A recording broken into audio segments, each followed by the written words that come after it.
My fellow New Yorkers, for 53 long years we have watched and we have waited. We have watched from nosebleeds and through gritted teeth, on televisions in the windows of electronic stores, and from projectors balanced on fire escapes.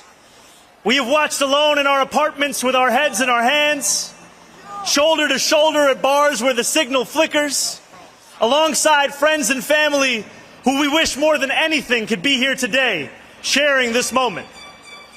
For 53 long years, we have watched the Knicks and we have waited. We waited as the memory of Willis Reed winning the championship on one leg grew fainter and fainter. We waited as Clyde came up clutch again and again. As John Starks dunked on Jordan and Patrick Ewing dunked on the Pacers.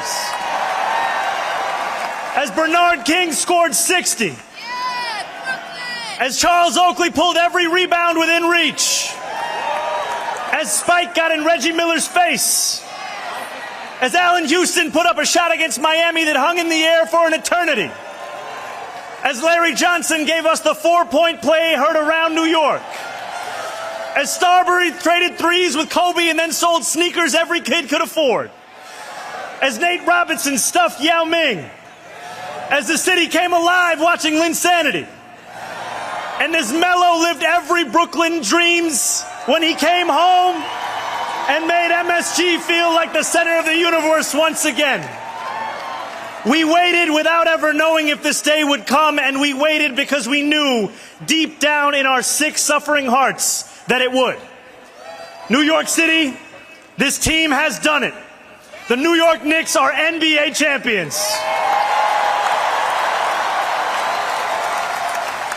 We are here not just because of this team that will go down in New York City legend. I'm talking about guys like Ronaldo Balkman, Marty Collins, Raymond Felton, Marcus Camby, Kristaps Porzingis, J.R. Smith, Iman Shumpert, and the whole Knicks tape era. I'm talking about guys like Tony Douglas, who I watched tie the single-game franchise record for threes from the stands in 2011. I'm talking about Amari, who got this whole city fired up when he joined. And I'm talking about Jared Jeffries and Lance Thomas and Langston Galloway. Players who gave everything every game, even when a 20-win season was all that was in sight. This championship belongs to them too, because championships aren't just built in one season. It belongs to Emmanuel Quickley, R.J. Barrett, Dante DiVincenzo, Julius Randle. And also to a coach who helped lay the groundwork, Tom Thibodeau. Thanks to each of these New Yorkers and too many others to name, New York City has just had two of the most magical months in as long as any of us can remember. Over these past weeks, as the Knicks kept winning, our city has come together as one. Neighbors invited neighbors over. Strangers high-fived one another in the street. Subway conductors sang their announcements and bus drivers danced behind the wheel. So often when this city comes together, it is because we are forced to, by a moment of tragedy or adversity. What a gift it is to be brought together by pure, unfiltered joy. For as long as we live, we will remember this feeling of a city together, a city alive, a city overcome by happiness. But let's not pretend that this was inevitable. If you will allow me, I want to travel back in time 8 days. Game 4. 9 minutes and 33 seconds left in the fourth quarter. The Knicks are down 20. The analytics guys, the sports betting companies, the pundits who watch from far away, they do what they do. They run the numbers. They calculate the odds. They write the Knicks off. They give the Spurs a 99.6% chance of winning the game. A 99.6% chance of tying up the series 2-2, of reclaiming the momentum with the next game in San Antonio. A 99.6% chance of silencing the Garden, of another year of watching and waiting. But there is one thing that the pundits just don't get about this team, that they just don't get about this city. It is in that 0.4% that we go to work. It is in that 0.4% that Jalen Brunson, the same guy that so many said was too small, proves proves that not only is he good enough, he is the new standard for greatness. It is in that 0.4% that OG Anunoby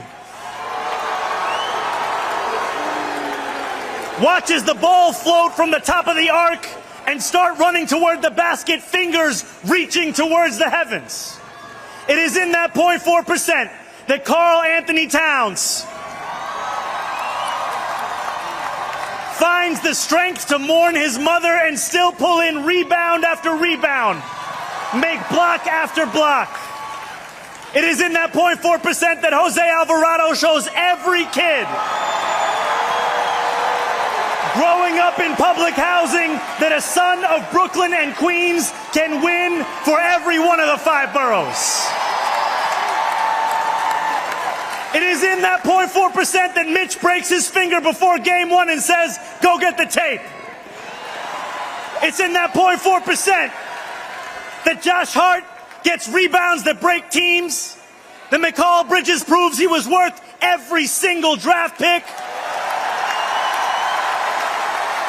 that Landry Shamet pulls up from downtown,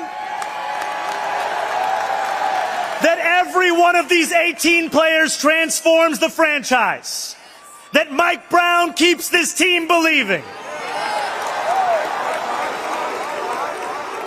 Most of all, it's in that 0.4% that the Knicks do what New Yorkers have always done when we are told something is impossible. We find a way. We win. Standing here before what feels like the entire city, there is a Jalen Brunson quote I can't stop thinking about. I'm going to tell you. You are allowed to think about the worst possible scenario, but you got to go out there and do something about it. When Jalen Brunson took that pay cut, my friends, that was doing something about it.